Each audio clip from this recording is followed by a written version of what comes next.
नेता प्रतिपक्ष बाबूलाल मरांडी ने मंगलवार को धनबाद सर्किट हाउस में आयोजित प्रेस वार्ता के दौरान हेमंत सोरेन सरकार पर जमकर हमला बोला है। नमस्कार, मैं हूं अनुपम कुमार और आप देख रहे हैं मिरर मीडिया। नेता प्रतिपक्ष बाबूलाल मरांडी ने मंगलवार को धनबाद सर्किट हाउस में आयोजित प्रेस वार्ता के दौरान हेमंत सोरेन सरकार पर जमकर हमला बोला है। नमस्कार, मैं हूं अनुपम कुमार और आप देख रहे हैं मिरर मीडिया। बाबूलाल मरांडी ने राज्य की कानून व्यवस्था को पूरी तरह चरमराई हुई बताते हुए झारखंड में कहीं ना कहीं सरकार की कार्यशैलियों पर बड़े सवाल खड़े कर दिए। बाबूलाल मरांडी ने कहा कि अपराधियों और माफियों का मनोबल लगातार बढ़ रहा है। मरांडी ने आरोप लगाया कि सरकार के संरक्षण में अपराधी फल फूल रहे हैं और आम जनता भय के माहौल में जीने को मजबूर है। उन्होंने झारखंड के पूर्व डीजीपी अनुराग गुप्ता की नियुक्ति और सेवा विस्तार को लेकर भी बड़े सवाल खड़े किए। मरांडी ने कहा कि सरकार ने नियमों की अनदेखी कर अपने पसंदीदा अधिकारियों को महत्वपूर्ण पदों में बैठाने का काम किया है। उनके अनुसार इसका उद्देश्य राजनीतिक लाभ लेना और विरोधियों पर दबाव बनाना है। धनबाद में बढ़ते अपराध और गैंगवार का मुद्दा उठाते हुए मरांडी ने कहा कि कोयलांचल अब अपराधियों की शरण स्थली बन चुका है। उन्होंने सोशल मीडिया पर वायरल गैंगस्टर प्रिंस खान के कथित वीडियो और ऑडियो का जिक्र करते हुए कहा कि इसमें पुलिस प्रशासन और अवैध हथियार सप्लाई के अंतर्राष्ट्रीय कनेक्शन जैसी गंभीर बातें सामने आई है। मरांडी ने पूरे मामले की जांच राष्ट्रीय जांच एजेंसी यानी एनआईए से कराने की मांग करते हुए कहा कि अवैध हथियारों की तस्करी और अपराधियों के नेटवर्क का खुलासा होना चाहिए। उन्होंने आरोप लगाया कि राज्य सरकार की नीतियों के कारण अपराधियों का मनोबल लगातार बढ़ा है और कानून व्यवस्था पूरी तरह कमजोर पड़ गई है। अंत में उन्होंने कहा कि झारखंड की जनता सब देख रही है और आने वाले समय में सरकार को इसका हिसाब देना होगा। आप भी सुनिए बाबूलाल मरांडी ने क्या कुछ कहा। जो झारखंड में पुलिस, गैंगस्टर, माफिया का जो एक गठजोड़ बना है, राज्य की स्थिति जिसको कह सकते हैं खतरनाक मोड़ तक। अब आम जनों की जो विश्वास जिसको कहते हैं, जब भरोसा सरकार के ऊपर, पुलिस प्रशासन के ऊपर, वो बिल्कुल डगमगाए। और कोई संयोग नहीं है, बल्कि इस परिस्थिति को पैदा किया गया है। और इस परिस्थितियों को कैसे पैदा किया गया, मैं सिर्फ आपको स्मरण कराना चाहता हूं। आज की तारीख आप याद करिए, इस प्रदेश में आज जो डीजे पुलिस है, उससे पहले अनुराग गुप्ता हुआ था। इस अनुराग गुप्ता को हेमंत सोरेन ने 2 साल तक सस्पेंड रखा। उसके बाद फिर उनको डीजे पुलिस बनाया इलीगल तरीके से।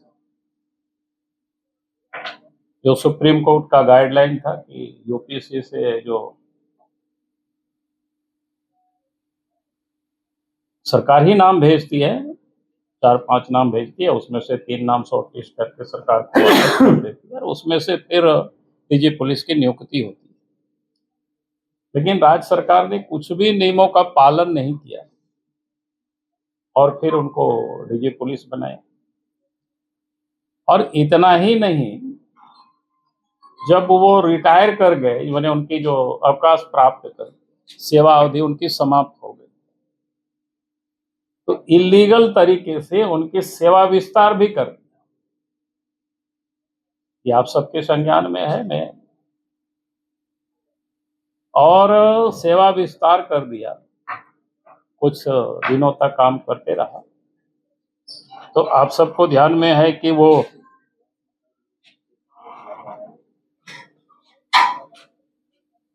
उसके बाद कुछ दिनों के बाद एक मामला आया, आप सबके ध्यान में है, जब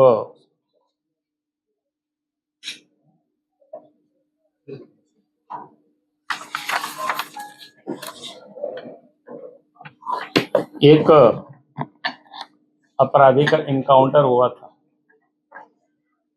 अमन साहू की।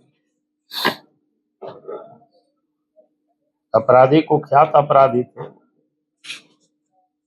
लेकिन आज भी सवाल खड़ा है कि वो एक अपराधी की इनकाउंटर हुआ कि क्या बोलते उसको, गैंगस्टर या इस प्रकार की या संगठित जिसको कहते हैं गैंग वार टाइप। मैं इसलिए इस बात को कह रहा हूं कि आप सबके ध्यान में उस समय काफी चर्चा का विषय बना था। एक अपराधी है सुजीत सिन्हा, वो जमशेदपुर के जेल में थे, फिर उनको पलामू जेल शिफ्ट किया गया था। बाद में फिर मीडिया में बाकी जो में बातें आई तो उनको हटाया गया। फिर बाद के दिनों में उनकी पत्नी की गिरफ्तारी होती है और अनुराग गुप्ता और रिया सिन्हा शायद नाम था, उनके साथ चेट भी काफी पुलिस महकमे में भी और बाहर में भी वो चर्चा का विषय था। उसके बाद अनुराग गुप्ता को त्यागपत्र देना पड़ा और वो अनुराग गुप्ता डीजीपी, हमने कहा कि उनकी क्रेडिबिलिटी, उनके ऊपर पहले भी केस थे, बिहार के जमाने में भी गया का बहुत चर्चित, और वही पुलिस ऑफिसर पुलिस महानिदेशक भी था, सीआईडी के भी स्टेट हेड थे, एसीबी के भी स्टेट हेड। अब उन्होंने जब त्याग पत्र दिया तो तादासा मिश्रा को डीजी बनाया। याद करिए जिस दिन उन्होंने उनको डीजी प्रभारी डीजी बनाया तो उस समय वो डीजी रैंक में नहीं थे। पहले उनको डीजी प्रभारी दिया और इसके बाद डीजी रैंक में उनको प्रमोशन। और आप सबको पता है कि 31 दिसंबर को रिटायर कर रही थी और 30 तारीख को बिल्कुल गैर कानूनी तरीके से उनकी सेवा को विस्तार हुई। उस समय हमने थोड़ा सा ढूंढने की कोशिश किया है कि आधार क्या बनाए, लोग कोई कायदे कानून को मानते ही नहीं है। तो आधार क्या बनाया कि उन्होंने जो लिखा है उस नोट में कि झारखंड में डीजी रैंक के कोई भी अफसर नहीं है, सब केंद्रीय प्रतिनियुक्ति पर, और इसलिए इसको बनाना पड़ता है। जबकि वास्तविकता क्या है, उस रैंक के एक भी पुलिस अफसर केंद्रीय प्रतिनियुक्ति पर नहीं है, सबके सब उस रैंक का पुलिस अफसर झारखंड में ही पदस्थापित।